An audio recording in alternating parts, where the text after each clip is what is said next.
Hi, I'm Mike. I'm the host of the Counting to Five Supreme Court podcast, and this is our weekly YouTube live stream. We are currently broadcasting these every Thursday at 9 p.m. Eastern Time to talk about the latest developments at the Supreme Court. And if you are watching this live, you can please feel free to ask your questions in the YouTube live chat at any time. And as I go along, I'll try and keep an eye on that and answer some questions as they come up. Today, I'm going to, most of this episode is going to be focused on a bunch of new cases that the court just granted that will likely be argued in April this term.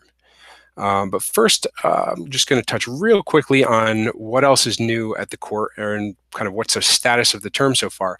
If you've watched the last couple weeks live streams, one topic that I've been talking about is the lack of opinions from the court this term. We're in January, middle of January, and the court has only issued one single opinion in an argued case so far this term, which is very low. Usually they've had at least a half dozen or so by this point in the year.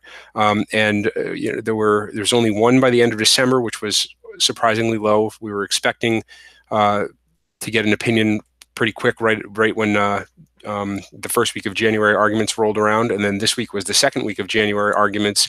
And again, there was a lot of anticipation that we'd at least start seeing some opinions roll around, but still no new opinions. This is a record in at least more than 150 years. The court has never been this slow in issuing its opinions. They got to start coming sometime. There's one more opinion likely day when opinions would come out Monday this coming week, January 22nd. The court will be issuing orders, and maybe there may be some opinions coming with that. But if we don't see opinions then, the next time the court is off for a few weeks before their February session, and the next likely time we would see opinions would not be until February 20th. So hopefully we'll start to see some opinions next week. Give us a little something to dig into while we wait for the February arguments to roll around. What the court has done, though, is grant some more cases to flesh out its term a little bit. I had mentioned before that so far they'd only had a total of 52 cases on their docket so far, which is very light. And basically, at this point in the term, the only argument session that's left to be filled up with new cases is the April argument session, which is their last arguments of the term. And January is pretty much the last time they can add new cases and fit them onto the April calendar in order to leave time for the briefing schedule, so the parties can file their legal briefs between when the case is granted and when the case is argued. And the court did grant a bunch of new cases on Friday, the 12th, Friday, January 12th.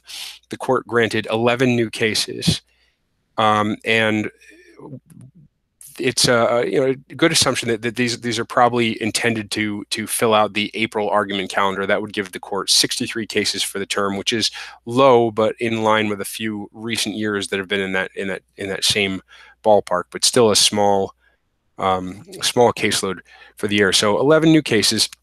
From this point out, any new cases granted will most likely be slated for the following term. They'll roll around and be argued in October when the court's next term starts. There's always could be exceptions. One big, or I guess two big possible exceptions that are floating out around there are two big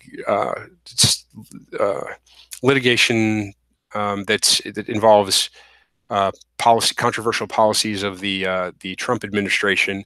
There's the travel ban litigation, and also the DACA litigation. That's the deferred action for childhood arrivals litigation. And both of these cases have been there have been orders in lower courts issued against the administration, and possibilities of the administration getting a quick quick appeal up to the Supreme Court, and the court might expedite those cases and get them onto the docket this year. So those are ones to look out for as additional cases that just might make their way onto this year's calendar. But for the most part, from this point on, any new cases the court adds will go to next year's calendar.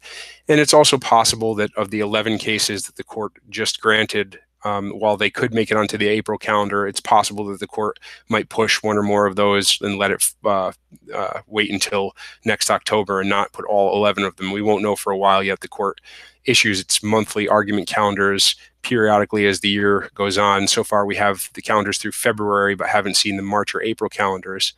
So we won't know for at least another month or more, probably what exactly what's going to end up on the April calendar.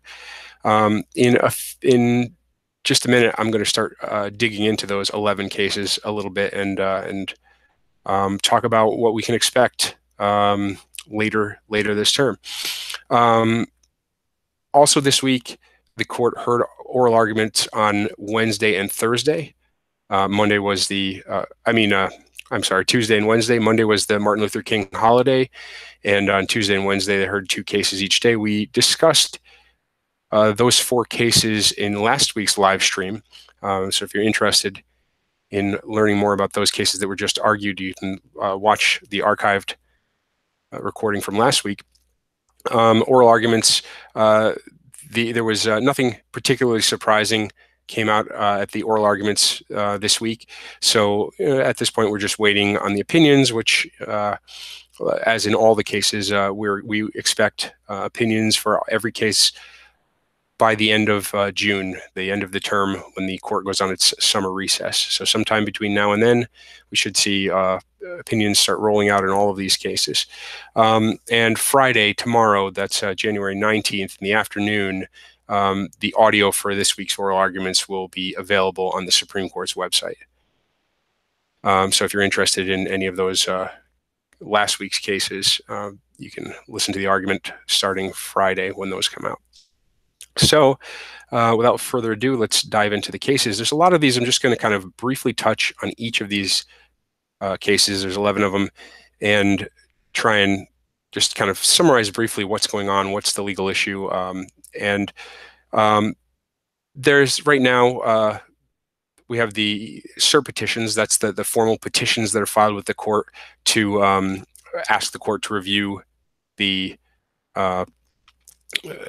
ask the court to take the case, and then the responses, and sometimes there's amicus briefs filed at the cert stage, so briefs filed by parties urging the court to take a particular case, and so we can kind of get a sense from those briefs what the case is about. But we'll get to know a lot more about these cases between now and argument as the merits briefs gets filed. Those are the briefs of the parties now that the case has been accepted, the briefs arguing why one side or the other should win in these cases, and those will start rolling in the next few months for these cases. But I'll run through and just give a brief summary of what we have for each of these cases. If you see news coverage of this, sometimes it'll be reported as 12 new cases granted, sometimes 11. The reason for the differences in numbers is that sometimes when the court grants multiple cases on the same or a very closely related legal issue, it will consolidate those cases into a single case for purposes of argument and usually for briefing as well. And so when I say 11 cases, that's because 2 of the cases have been consolidated. They'll be argued together in a single hour of oral argument. And I feel it's usually clearer and more consistent to just refer to the number of to treat consolidated cases as a single case when we're talking about counting numbers and things, because it's only a single hour of oral argument and typically only one single opinion that resolves any consolidated cases. But sometimes you'll see it reported separately, and either is valid as long as you're kind of clear what the numbers mean. So let's just start with those 2 consolidated cases. These cases are both go by the same name. That's a little less typical. They're both called Abbott versus Perez, Abbott v. Perez. And these 2 cases are both cases challenging Texas electoral maps. One of the cases is challenging the federal congressional districts, the map for the federal congressional districts in Texas, and the other is challenging the Texas state house district map.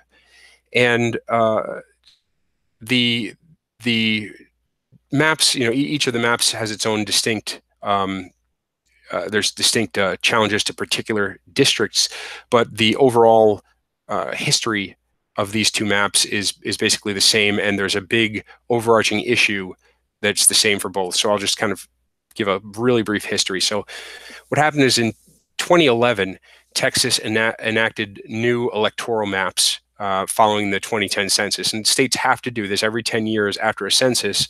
They're required to draw new districts because there's always population movement that requires reapportionment. And in congressional districts, sometimes states will gain or lose electoral districts, so they have to reshape their map based on a greater or smaller number of Congress people. But even for their state legislature, they need to as population shifts around between districts, they need to adjust the lines to keep the districts equally sized in terms of population. And this is done every 10 years after the census. So Texas enacted these new maps, and they were challenged very quickly. They were embroiled in litigation, and there were various allegations against different districts alleging racial gerrymandering, among other things, saying that certain districts had been carved up using race as a criteria in an impermissible way. And it was basically embroiled in litigation. But the 2012 elections were approaching, and there needed to be some resolution for the election. So with the litigation ongoing, the district court that was overseeing this litigation drew up, on its own, interim plans, interim maps for the 2012 election for both the congressional districts and the state house districts.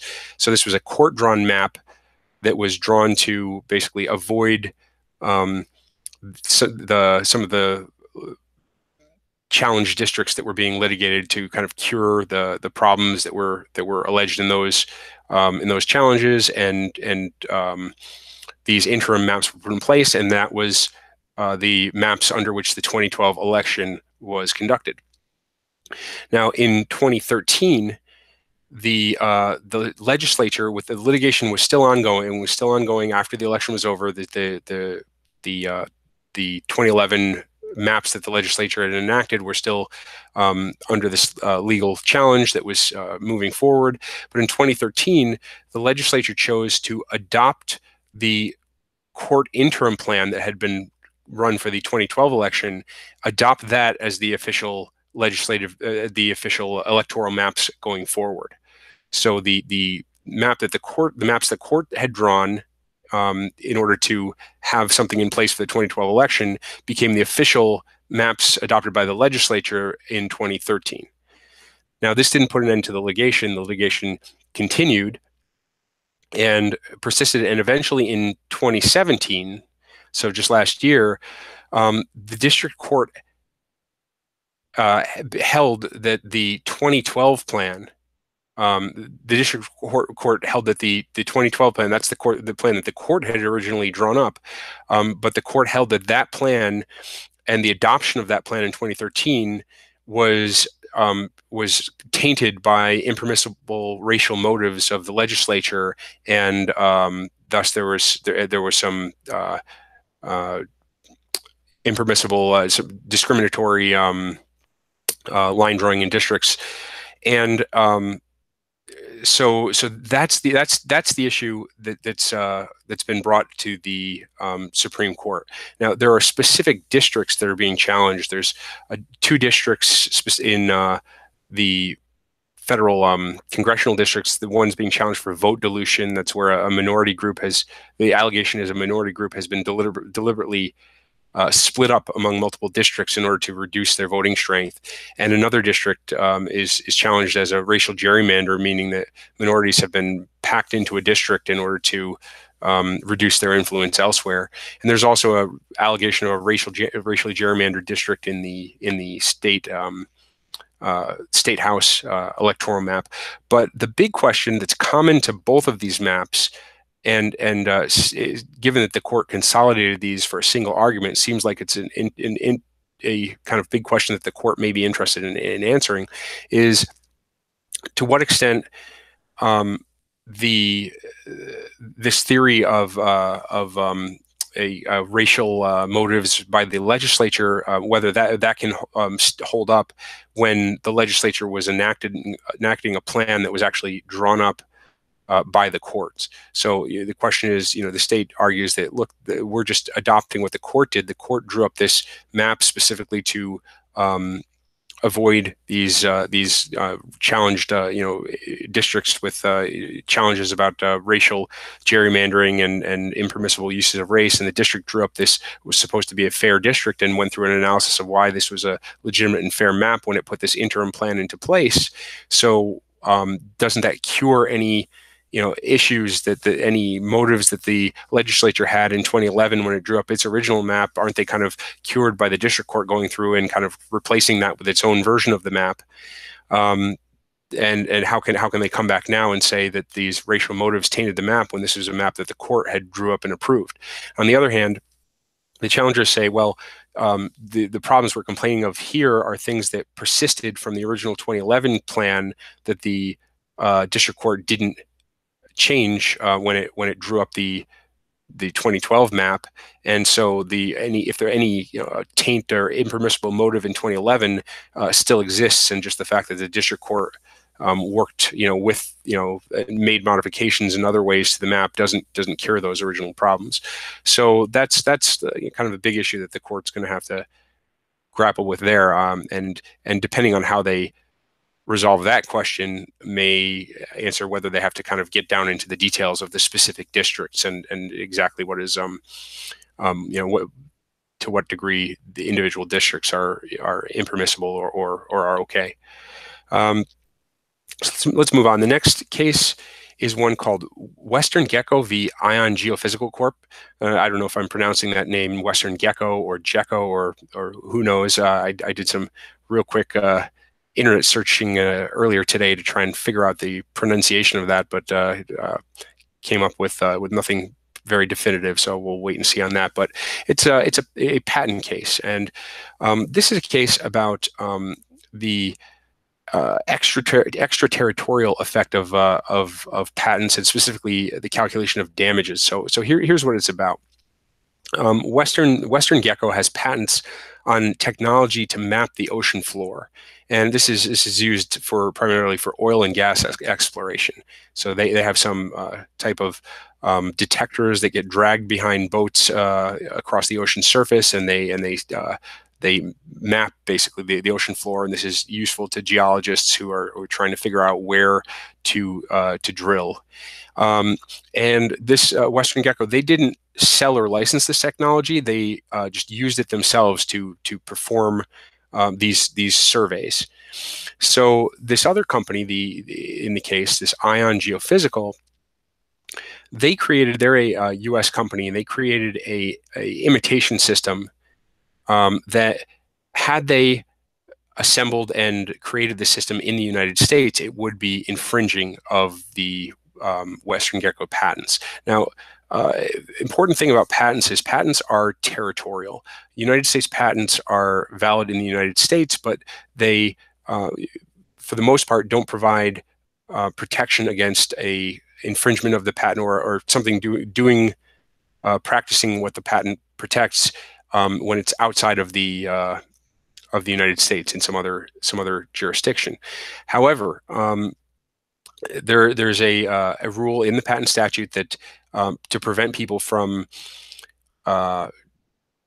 just evading the coverage of the patent, you can't create the components of an invention covered by a patent in the United States and then ship those components out of the United States to be assembled out of the United States. Even if creating the patent from scratch out of the United States would be fine, because it wouldn't infringe because it's out of the jurisdiction, you can't create those parts here in the U.S. and then just ship them abroad to be assembled abroad.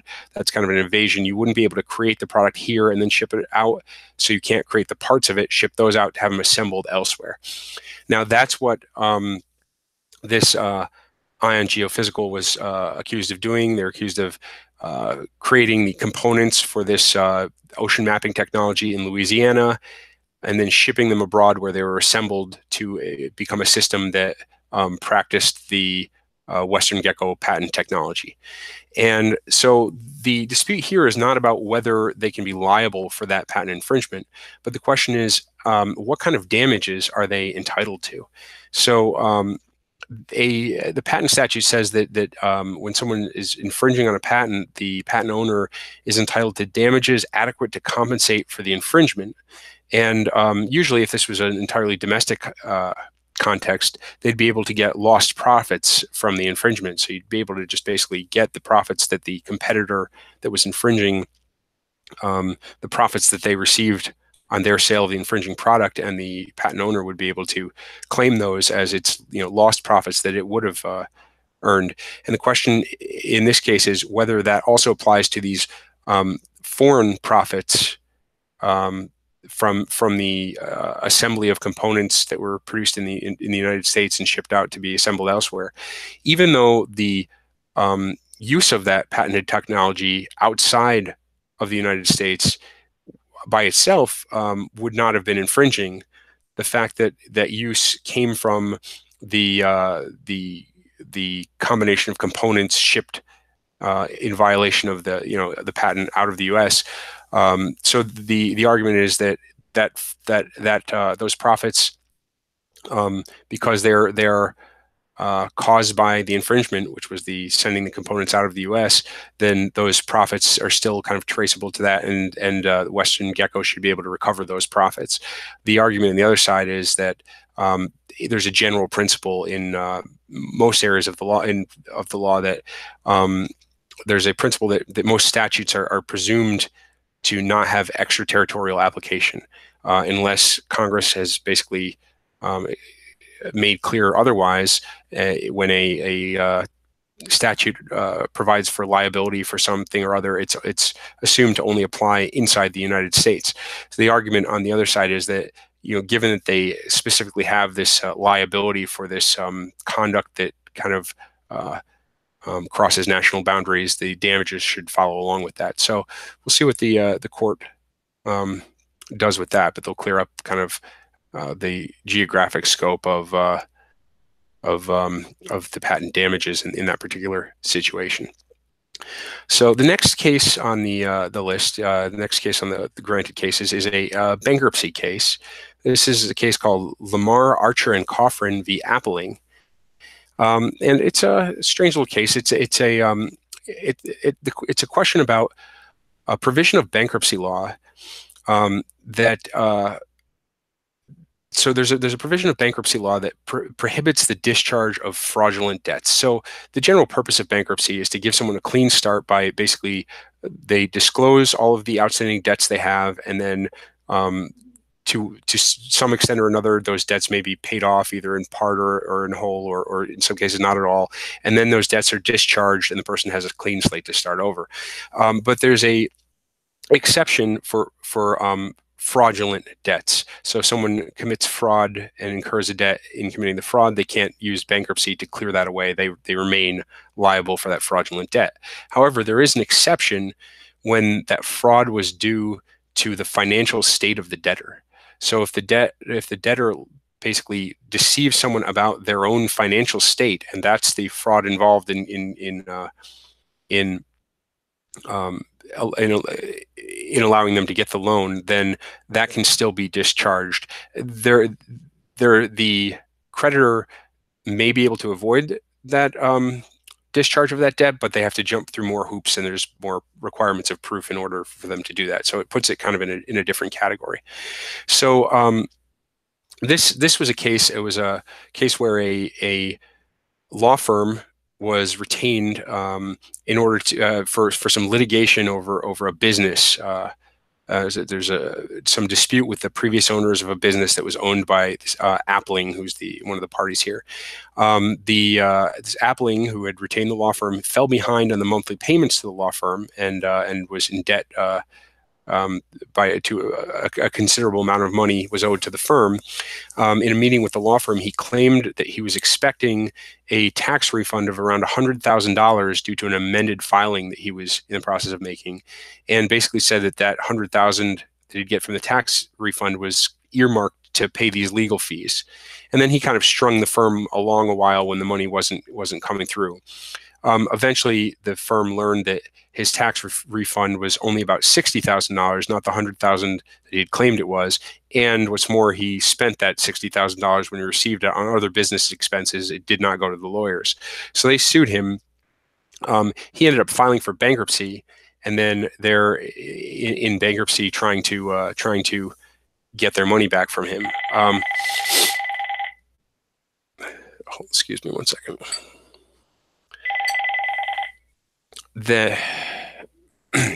So the law firm was trying to get their money from him in bankruptcy.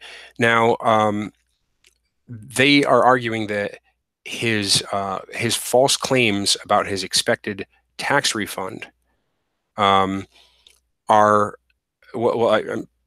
let me back up. He is claiming that any false claims about the expected money from the tax refund is a false claim about his financial state, and therefore it is still dischargeable in bankruptcy, and he won't retain the liability for that debt. They're arguing, on the other hand, that no, this is a lie about one particular asset, the tax refund. He made a lie about that. He wasn't making claims about his financial state as a whole, just about this one particular aspect. So I guess the question there is when is a lie about one particular aspect of someone's financial situation, a particular asset, a particular liability, when is that a statement about their financial state that is sufficient to bring this into that exception? So that's the question there.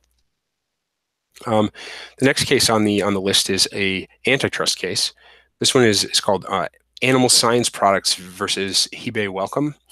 And it's a case about, it's a claim against Chinese vitamin manufacturers. There's a claim by some American distributors of vitamins that are produced in Chinese factories that these Chinese manufacturers and distributors were engaged in a price-fixing conspiracy to set the price of these vitamins.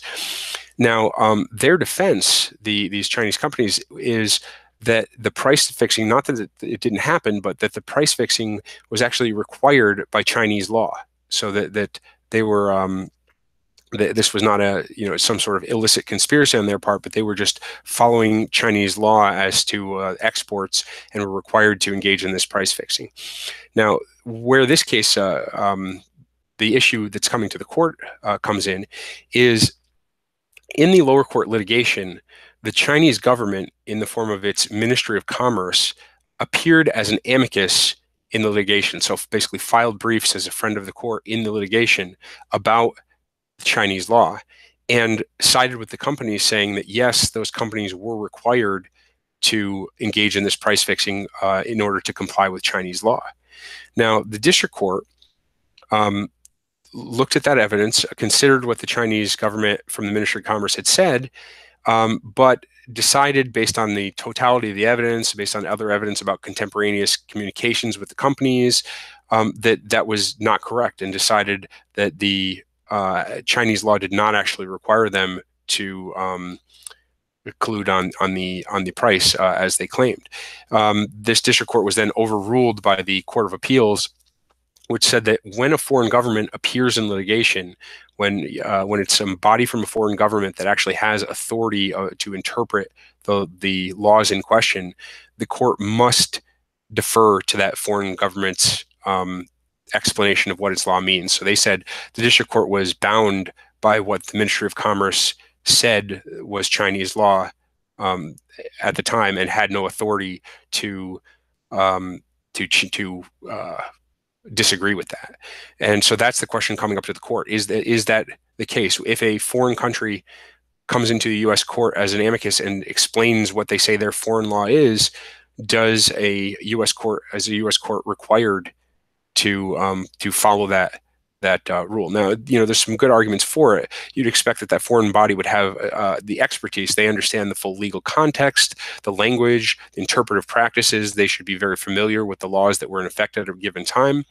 There's also kind of international respect here, a comedy that's it may seem somewhat disrespectful for a U.S. court to be telling the foreign government and coming into court, we don't believe you about what you're saying about your own law.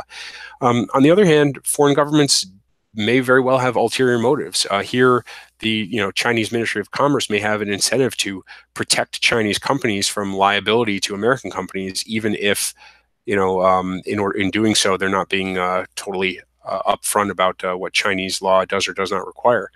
The United States has come in as an amicus in this case and argued that while the foreign government in that position is entitled to a great deal of deference and should be taken seriously, it's not conclusive, and a court is entitled to look at other evidence and go in a different direction if it seems appropriate. So we'll see where the court comes down on that. The next case is a criminal case. It's called Lagos v. United States, and it deals with a statute called the Mandatory Victims Restitution Act. And this is a statute that requires for certain crimes, it requires the convicted defendant to pay restitution to the victims of the crime for certain categories of damage. Now, one of those categories is I'll quote from the statute, it's lost income and necessary child care, transportation, and other expenses incurred during participation in the investigation or prosecution of the offense or attendance at proceedings related to the offense. The specific crime in this case was a wire fraud conviction, and it was a wire fraud conviction for deceiving the General Electric Capital Corporation, as GECC, about someone's business income in order to obtain loans from GECC. Once the fraud came out, GECC spent money and resources investigating the fraud to kind of get to the bottom of what had happened. They also spent money participating in bankruptcy proceedings after the businesses involved in this fraud declared bankruptcy, and they sought, under this Mandatory Victims Restitution Act, sought to recover both the money they spent investigating the fraud and money that they spent participating in the bankruptcy proceeding. And the argument here is that those actions were not. The argument is that provision of the Restitution Act, the Mandatory Victims Restitution Act, is really about the participation in a government investigation and prosecution, and it doesn't really apply to internal investigations of a company unless those investigations are somehow required by the government in order to assist its prosecution or the government's investigation. And so the argument is basically that these types of damages don't really fit within that particular category of required compensation. And some of the lower courts have held that, in fact, that provision should be read extremely broadly, so that various lots of different types of damages can be brought in under that Restitution Act. So the court is going to have to decide what's the best way to read that particular interpretation. So the next case, this is one that's been getting a lot of attention in legal circles.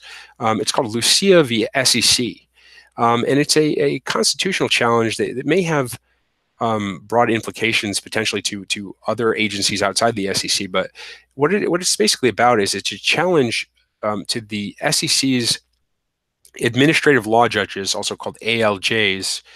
And what administrative law judges are is the ALJs. They're like judges, but rather than being members of the judicial branch, so rather than sitting on a court overseen by higher courts in the judicial branch, they're part of an agency. So these ALJs work for the SEC, and they're formally agency officers that sit below the actual commission. The Securities and Exchange Commission supervises their work and can actually appeals from their decisions can be taken up to the SEC, the commission itself. So they're really an executive branch administrative body, but they function much like judges. They hold hearings and proceedings that are very trial-like, and they take evidence and hear witnesses just like a judicial judge would, but they're executive officials. Now, the question here is, what type of officials are they? The SEC considers them to be employees, and the argument here is they're actually federal officers. Now, why does this matter? The reason it matters is the Constitution establishes methods of appointing officers of the United States. So if someone's an officer of the United States, they need to be appointed by the constitutionally prescribed means, and there's different ones depending on whether someone's a principal officer. That's like, that would include, for example, a Supreme Court justice, or for example, a cabinet level official. Those would clearly be principal officers. But inferior officers have a different process. They can be appointed by the heads of their departments. Employees are a different category. Those are people that are kind of lower down the chain and don't exercise the same level of authority, and they can be hired just through normal hiring processes. There'll just be agency hiring processes. There may be civil service laws that govern the hiring process, but they're not covered by these constitutional rules about how they can be appointed. So the issue is that the SEC ALJs are not appointed by the commission itself, which is what would have to happen if they were inferior officers under their constitution. But instead, that task has been delegated to SEC staff. And so SEC staff, they select these people to be ALJs and put them in those positions. So the particular case that's at the Supreme Court, Lucia, the petitioner in this case, was an investment professional who was charged by the SEC with fraud in some presentations to potential clients. He was tried before an SEC ALJ. He was found guilty, and he had pretty severe consequences. He was stripped of his license, barred from the industry, and fined. He has brought this challenge, saying that basically the entire proceeding is unconstitutional because an ALJ that position is a officer of the United States, but the person holding that position was not appointed as required by the Constitution, and thus the whole thing was invalid. So that's the question the court's going to have to grapple with here. An interesting twist on this case is that there have been, I guess, two big developments since the case kind of was began in the lower courts. Which one is that there was a change of position in this case under the Trump administration, and where the previous administration had sided with the SEC, the Trump administration has changed the government's position and now agrees with Lucia that these ALJs are officers of the United States and need to be appointed as such. So presumably, now that both sides of this case, the federal government and the Lucia, the investment professional who was challenging this, since they both agree and are on taking the same legal position, the court will presumably appoint an amicus, an outside person, to defend the other side of the argument, so they can actually have a adversarial presentation at the court and hear both sides of the issue. So we're assuming that's probably what'll happen in this case. The other interesting issue is that the SEC, in order to try and cure this problem, they took an action the commission ratified the previous appointment of the ALJs by the SEC staff. So they stepped in and said, although they did not originally appoint these people, the staff did, the SEC stepped in and said, we basically ratify that previous appointment. So the question is, does that cure this problem going forward? The Lucia says, well, this doesn't provide any redress to him. He doesn't have any ability. He doesn't get a new hearing. He doesn't have any new opportunity to try to have his case heard under a properly appointed ALJ.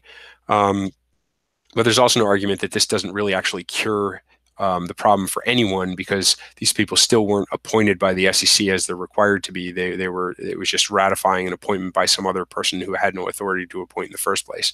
So that's kind of a issue that's involved in the case. Even if the appointments were not proper, did the SEC cure it in some way by going back and ratifying what had been done? A couple more cases, so I'll just run through these quickly. One of them is Washington v. the United States. And this is a dispute about a series of treaties that the United States made with various Pacific Northwest Indian tribes that guaranteed those tribes access to fishing rights, and specifically to salmon runs in the rivers and streams of Washington State, among other places. And this particular lawsuit's about Washington State, but there are similar treaties in effect in a few other Northwest states. And the issue here is that in lower court litigation, a district court, and this was later upheld or affirmed by the Ninth Circuit Court of Appeals, held that that Washington State, under this treaty, had an obligation to make certain changes. Specifically, they need to replace the culverts under state roads in Washington. The culverts that allow water to pass under those roads need to be replaced to also allow fish to pass through. And this is a change. It involves hundreds of culverts through out an area of the state, and supposedly this amounts to billions of dollars in costs overall to replace these with these special, large flowing culverts that allow the fish to freely swim through. And the issue is, Washington's claim is that the treaties don't impose any such obligation, that the treaties actually only require that these Indian tribes have access to a certain portion, a fair portion of the harvestable salmon in these streams and rivers, but not that Washington has to take any affirmative steps to protect the habitat or make sure that the amount of salmon in these rivers is large enough.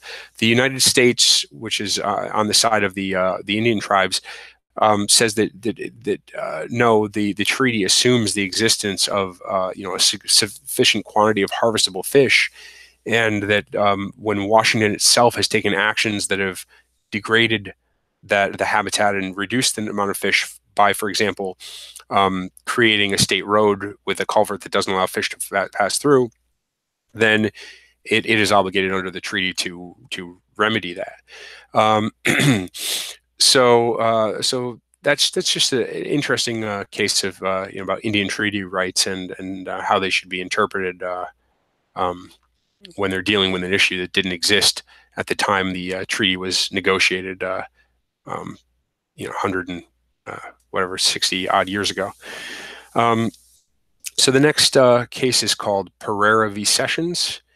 This is an immigration case, and it's about a provision of the immigration law known as the stop time rule. And let me back up a little. There's provisions of the immigration law that allow the Attorney General to cancel removal proceedings. So removal proceedings are the proceedings that determine whether someone is deportable and can be sent out of the United States. The Attorney General can cancel removal proceedings and allow someone to obtain a legal status.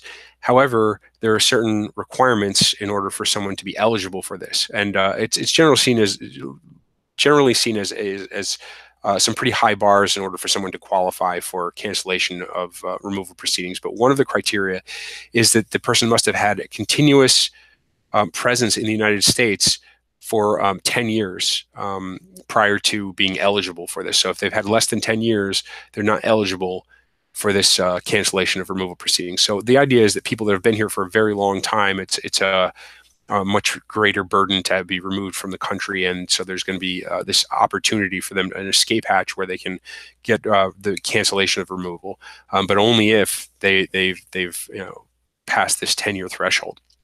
So the question is, when you measure this 10 years, when does it end? Now, there's a provision that the when the government, this is the Department of Homeland Security, when it sends someone a notice to appear, so it's a notice to appear for deportation hearings, to start the removal proceedings.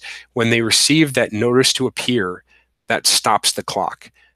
So that's when they have to have already achieved that 10-year threshold before the notice of appear is sent. And the reason this was done was specifically to prevent immigrants from deliberately delaying their proceedings in order to gain more time for eligibility. So suppose you had an immigrant who had been here 8 years and receives a notice to appear, and then their strategy would be to potentially to do everything they could to possibly delay the proceedings for another, year and a half or 2 years until they cross that 10-year mark and are then potentially eligible for cancellation. In order to prevent that, once that notice is issued, that's time's up for achieving the 10-year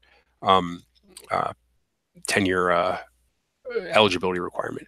The problem here is that DHS has a practice of sending out these notices, the notice to appear notices, without any date or time listed when the person is supposed to appear for these proceedings.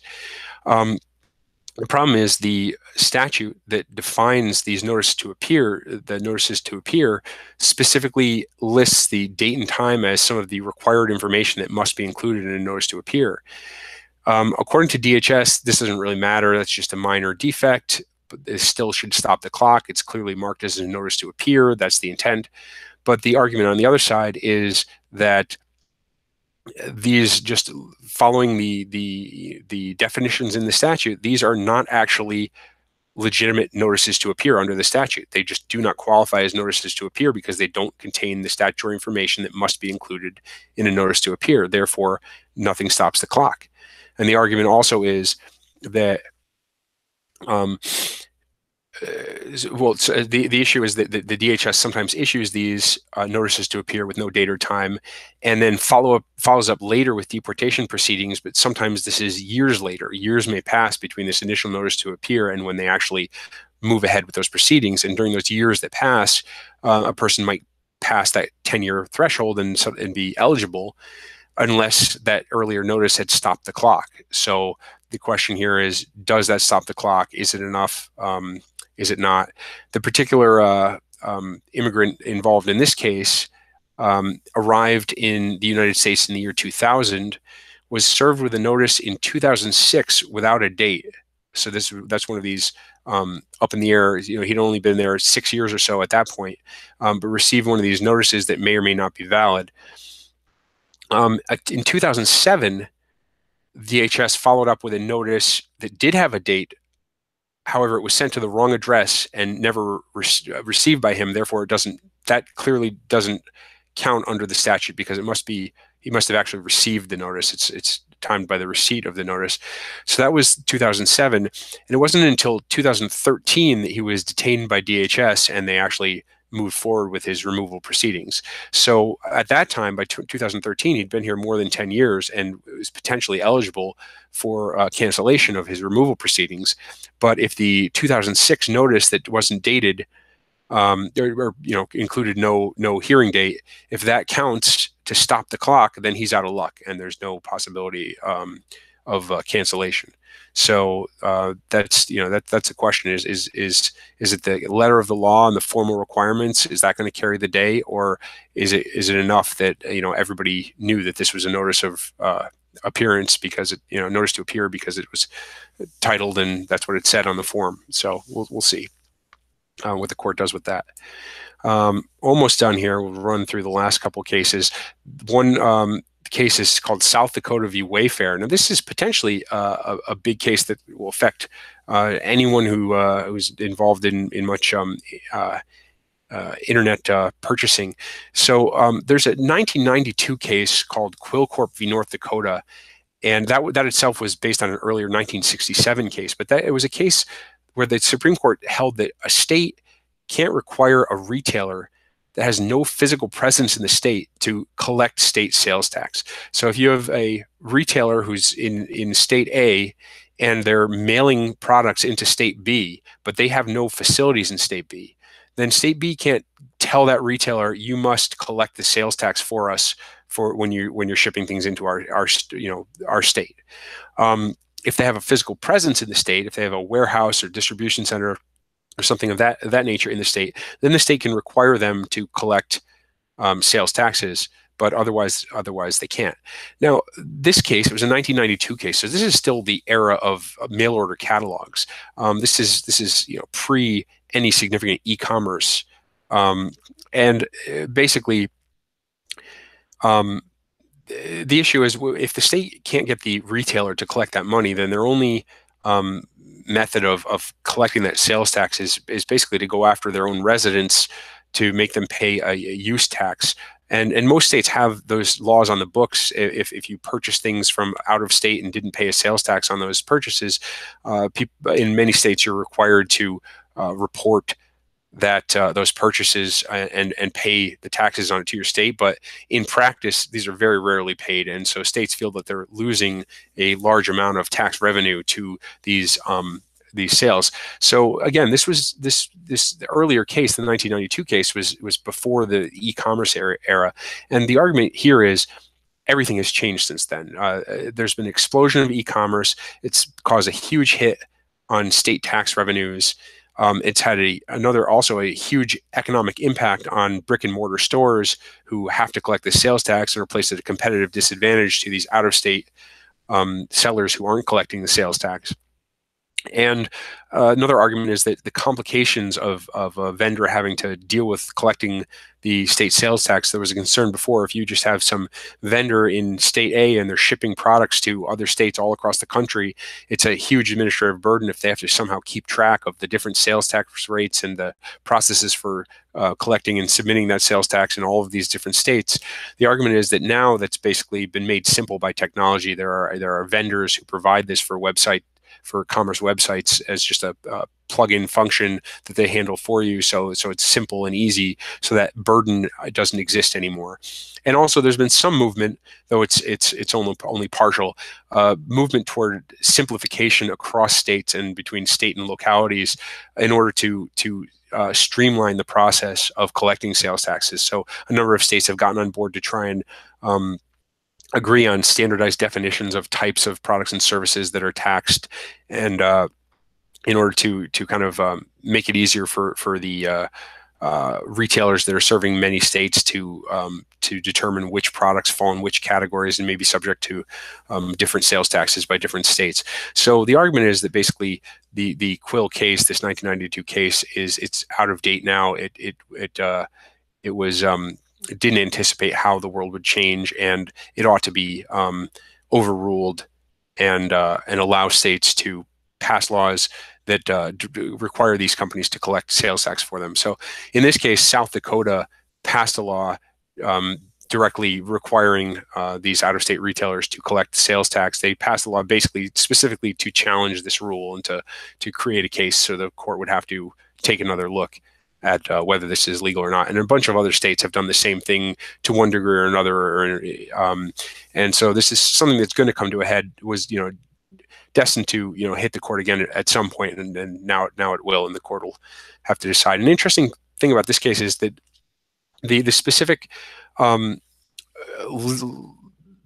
legal doctrine that the court based its ruling in 1992 on is something called the Dormant Commerce Clause.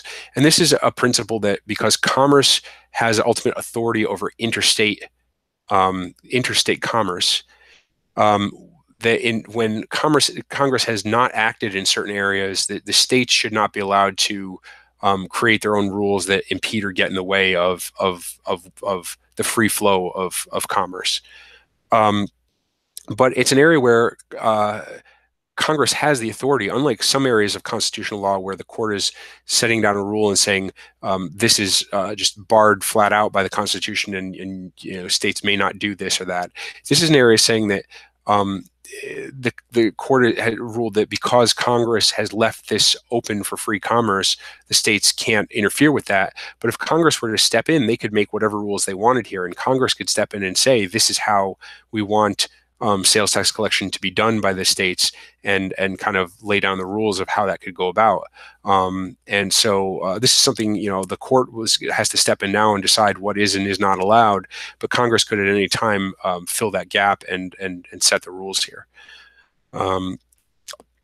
So the next case, real quick, it's a very it's kind of a niche area. This is a case called Wisconsin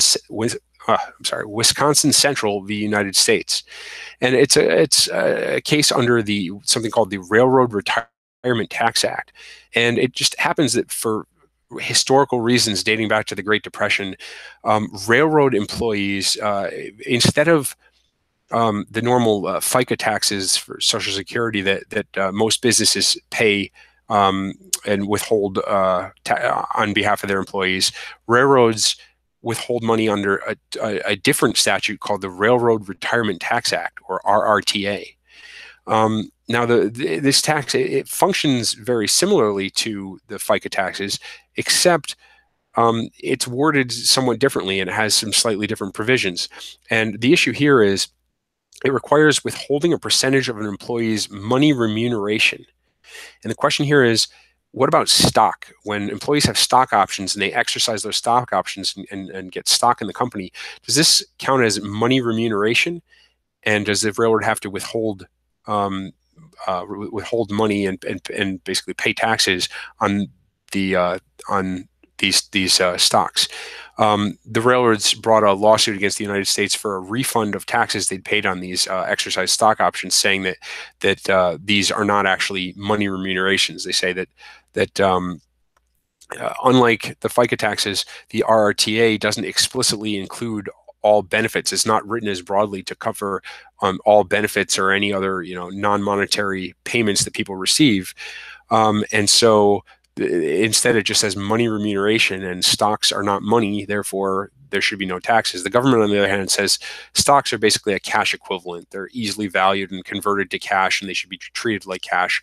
And so it's just it'll be a statutory interpretation issue that the court has to grapple with. And then final one, this is the last case. This is a case about criminal sentencing. This case is called Chavez Meza v. United States. And this is a case about the federal sentencing guidelines. Now, in the federal government, in the federal criminal justice system, there's something called the Sentencing Commission that puts together what's known as the federal sentencing guidelines. And these guidelines, many federal crimes have very, very broad statutory sentences. A crime may say that this crime shall be punishable by, for example, 0 to 20 years in prison. It's a huge span, and the range of the difference between someone just getting probation versus 20 years in prison is enormous. So what there is this sentencing commission creates these sentencing guidelines that take into account a large number of factors. Many are specific to the particular crime, and some are depend on the criminal history of the defendant. And based on these factors, basically scores are developed, and a person can look up on a table based on the score they get for the crime and their criminal history, and find a range of years that is the recommended sentence that they should be given. Now, due to some cases, around a decade ago, there's some cases about these sentencing guidelines. They used to be mandatory. Now these are just guidance. They're not binding on the courts, but they're highly influential. A judge that's sentencing a defendant is required to do the calculations and determine the recommended sentencing range, but then they don't have to follow that range. They can depart up or down from that, but that's always the starting point, since they're required to do the calculations and figure out what range the person would be in under the guidelines. So the question in this case is, what happens if there's a range range for a particular sentence is later lowered after someone has been sentenced? And here's the specific case. This Chavez Meza pleaded guilty to possession of meth with intent to distribute. And he was sentenced, the range in the sentencing guidelines which is based to a pretty heavy degree on the quantity of drugs that were possessed. But the guideline sentence was 135 to 168 months. Now, these sentences they're always listed in months, which may seem strange initially, but just to convert that out, it's roughly 11 to 14 years. Was the recommended sentence. The judge decided to sentence him to 135 months, which was the bottom of that range. There was 135 to 168. He got the lowest sentence in that range, 135 months, which is a little more than 11 years. Now, later, the Sentencing Commission passed an amendment to the guidelines where the range for this changed, where it was 135 to 168. It became 108 to 135 months. That was the new recommended sentence for this range. And so that changes it from 11 to 14 years down to 9 to 11 years. Now, there's a provision when a recommended sentence is lowered, the defendant who was sentenced under the higher range can make a motion to the court asking to be resentenced proportionally to the new lower sentence. So this Chavez Meza asked to be resentenced given the change in the ranges. Now, so the new range was 108 to 135 months. He asked to be moved down to 108 months, the bottom of the new range, since he was before at the bottom of the old range. The judge instead reduced his sentence to 114 months. So he did get a break, but it's about 6 months longer than what he was hoping for, and 6 months longer than the bottom end of the sentence that he could have got under the new range. The issue here is that the judge, in reducing his sentence, gave no explanation. There was just a boilerplate on the form that the judge used that just said that the appropriate statutory factors had been considered, but there's no explanation of why the judge chose 114 months, why the judge didn't use the bottom of the sentencing range as he had in the earlier range. And so the challenge here is whether a judge can do that, whether a judge is required to explain why they did that in resentencing. Some courts have said that an explanation is needed in order to basically provide a check on the judge and allow an appellate court to be able to understand what's happening and review what's going on. On the other hand, the statutory provision that allows for these resentencing after changes to the guideline, it doesn't specifically require the judge to explain the resentencing, where the statutes that provide for an original sentencing do require an explanation from the judge. So given that that's not required here, the argument is that that's just not required, and the judge was free to resentence how he wanted, especially if it was within the guidelines range. So those are the cases. There's 11 cases in a wide range of different subject areas. Again, we'll learn more about them as they get briefed and we get closer to oral argument, but some interesting stuff to look forward to, some interesting arguments, hopefully, that will all be coming up in April. And that's it for tonight. For the time being, I'm going to continue holding these live streams on a weekly basis, every Thursday at 9 p.m. The next week, January 25th, we'll be here at 9 p.m. Eastern Time. You can check the Counting to 5 YouTube channel for the next scheduled live stream in case you're watching this archived at a later date and want to see when we'll be streaming next. Just check the YouTube channel for that. Look under upcoming live streams. Hopefully the court will issue some opinions on Monday to give us something to talk about next week. But we'll see. If you're not already subscribed to the Counting to 5 audio podcast, you can find that on iTunes or Stitcher or most podcast apps. You can also subscribe to this YouTube channel so you see new updates. And I'd love to see your feedback, whether you're watching this live or watching an archived recording. You can leave a comment on the YouTube page or send me an email at mike@countingto5.com, or you can find me on Facebook or Twitter under Counting to 5. And I hope to hear from you. Thank you for watching, and this has been Counting to 5.